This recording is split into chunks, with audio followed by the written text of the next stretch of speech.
அனைவருக்கும் வணக்கம். தெய்வீக பலன்கள் சேனல் சார்பாக தங்களை அன்புடன் வரவேற்கிறோம். இன்று நம் காணொலியில் காண விரும்புவது மாசி மாதம் சர்வ ஏகாதசி சிறப்புகளை பற்றி இந்த காணொலியில் பார்க்கலாம். வாருங்கள் காணொலிக்கு செல்லலாம். மறக்காமல் ஒரு சப்ஸ்கிரைப் செய்யவும். மாசி மாதத்தில் வரும் சர்வ ஏகாதசி மற்றும் தேய்பிரையில் சஸ்திலா, வளர்பிறையில் விஜயா ஏகாதசி இவைகள் அனைத்தும் சகல பாவங்களையும் போக்கி புண்ணியத்தை சேர்க்கும். பரம்பொருள் விஷ்ணு பெருமானும் துளசி இலைகளால் வழிபட்டு விரதம் இருப்பது மன உளைச்சல் மற்றும் முன்னோர்களுடைய தோஷங்களை நீக்கி மனக்கட்டுப்பாட்டையும் வெற்றியையும் தரும். அஸ்வமேத யாகம் செய்த பலனை தரும். பசிப்பிணி போக்கும் அருமருந்தாக இந்த நாள் கருதப்படுகிறது. மாசி மாதத்தில் வரும் ஏகாதசி விரதம் பிரம்ம அத்தி தோஷம் போன்ற தோஷங்களையும் முன்னோர்களுடைய சாபங்களையும் நீக்க உள்ளது. பிரம்மத்தி தோஷம் என்றால் ஒருவரை கொலை செய்வதனால் ஏற்படும் கொடுமையான தோஷமாகும். இதனுடைய பாவத்தை போக்கக்கூடிய ஒரு அற்புதமான விரதமாகும். மாசி வளர்பிறை ஏகாதசி விஜயா ஏகாதசி என்று அழைக்கப்படுகிறது. இது காரியங்களில் வெற்றியை தேடித்தரும். மாசி மாதத்தில் விஷ்ணு பெருமானையும் துளசி சாற்றி வழிபடுவது, விஷ்ணு சக்கரநாமம் பாராயணம் செய்வது அனைத்தும் சிறப்பாகும். ஏகாதசி என்று ஏழைகளுக்கு உணவோ உடைகளோ எல்லோ தானம் செய்வது அளபரிய புண்ணியத்தை ஏற்படுத்தி தரும். உடலையும் மனதையும் தூய்மைப்படுத்தி 11 இந்திரியங்களை மற்றும் 5 கண் 5 புலன்கள் ஒரு மனம் கட்டுப்பாட்டில் வைக்க உதவுகிறது. ஏகாதசி என்று பிரம்ம முகூர்த்த வேளையான அதிகாலையில் எழுந்து நீராடி தூய்மையான ஆடை அணிந்து விஷ்ணு பெருமானை வழிபட வேண்டும். முழு விரதம் இருக்க முடியாதவர்கள் பால், பழம், துளசி நீர் அருந்தி விரதத்தை மேற்கொள்ளலாம். இன்றைய தினத்தில் அரிசியில் சம்பந்தப்பட்ட உணவை தவிர்ப்பது நல்லதாகும்.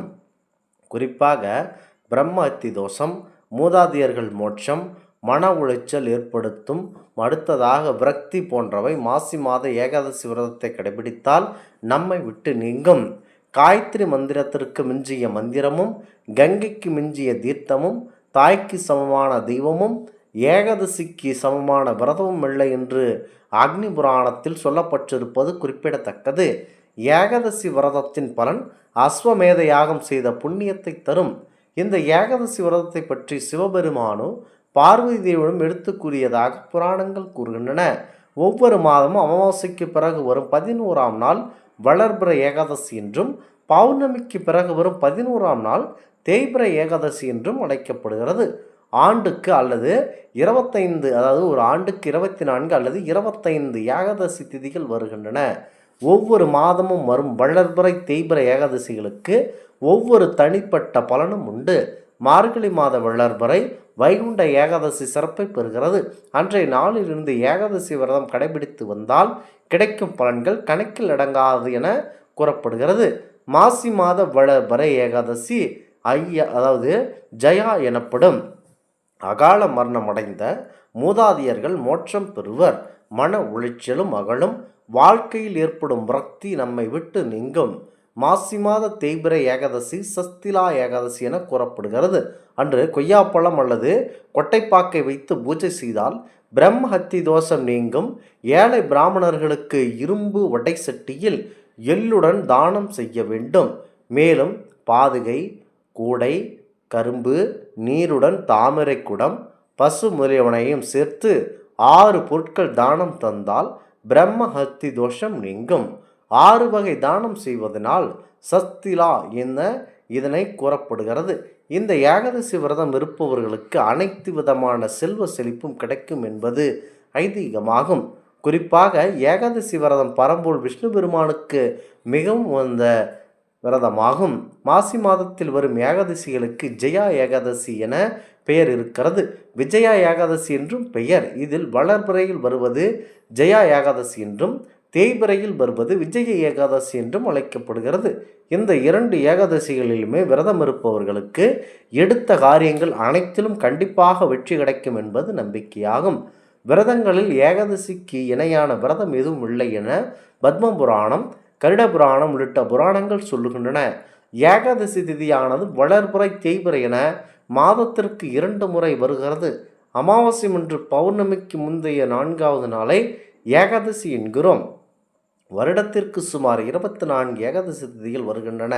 ஒவ்வொரு ஏகாதசிக்கும் ஒரு பெயரும் தனி சிறப்பும் உண்டு. இவை ஒவ்வொன்றும் ஒவ்வொரு பலன்களை தரக்கூடியவை. பொதுவாக ஒரு ஏகாதசி விரதம் இருப்பது என்பது அஸ்வமேத யாகம் அஸ்வமேதம் யாகம் செய்வதற்கு இணையான பலனை தரும் என்பார்கள். சில குறிப்பிட்ட மாதங்களில் வரும் ஏகாதசி விரதம் மிகவும் சிறப்பு வாய்ந்தவை. இந்த நாட்களில் மகாவிஷ்ணுவை வழிபாடு செய்தால் கேட்ட வரன்கள் கிடைப்பதுடன் வைகுண்ட பதவியும் கிடைக்கும் என சொல்லுகிறார்கள். குறிப்பாக மாசி மாதம் வழிபாட்டிற்குரிய மாதம் என்பதனால் இந்த மாதத்தில் வரும் அனைத்து திதிகளும் ஒவ்வொரு வகையில் சிறப்பு பெற்றவை. அப்படி மாசி மாத தேய்பிறையில் வரும் ஏகாதசிக்கு விஜயா ஏகாதசி என பெயர்.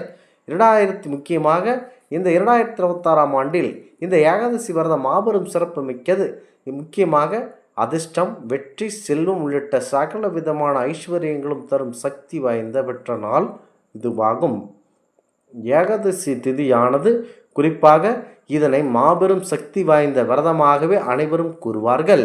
ஜனக மகாராஜா தனது மகள் ஜானகிக்கு சரியான கணவனை தேர்வு செய்ய தவித்து கொண்டிருந்தார்.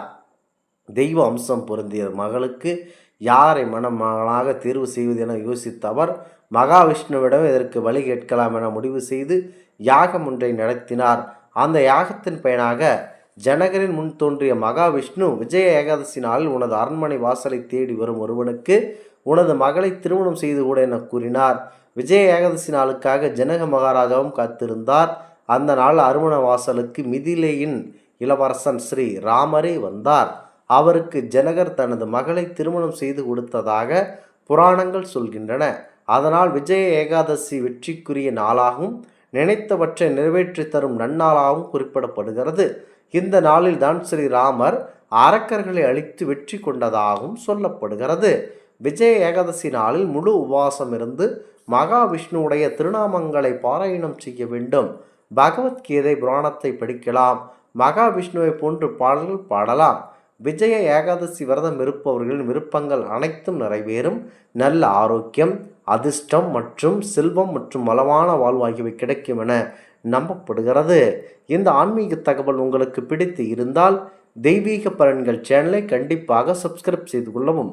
மீண்டும் ஒரு நல்லதொரு காணொலியில் உங்களை சந்திக்கிறோம். நன்றி, வணக்கம்.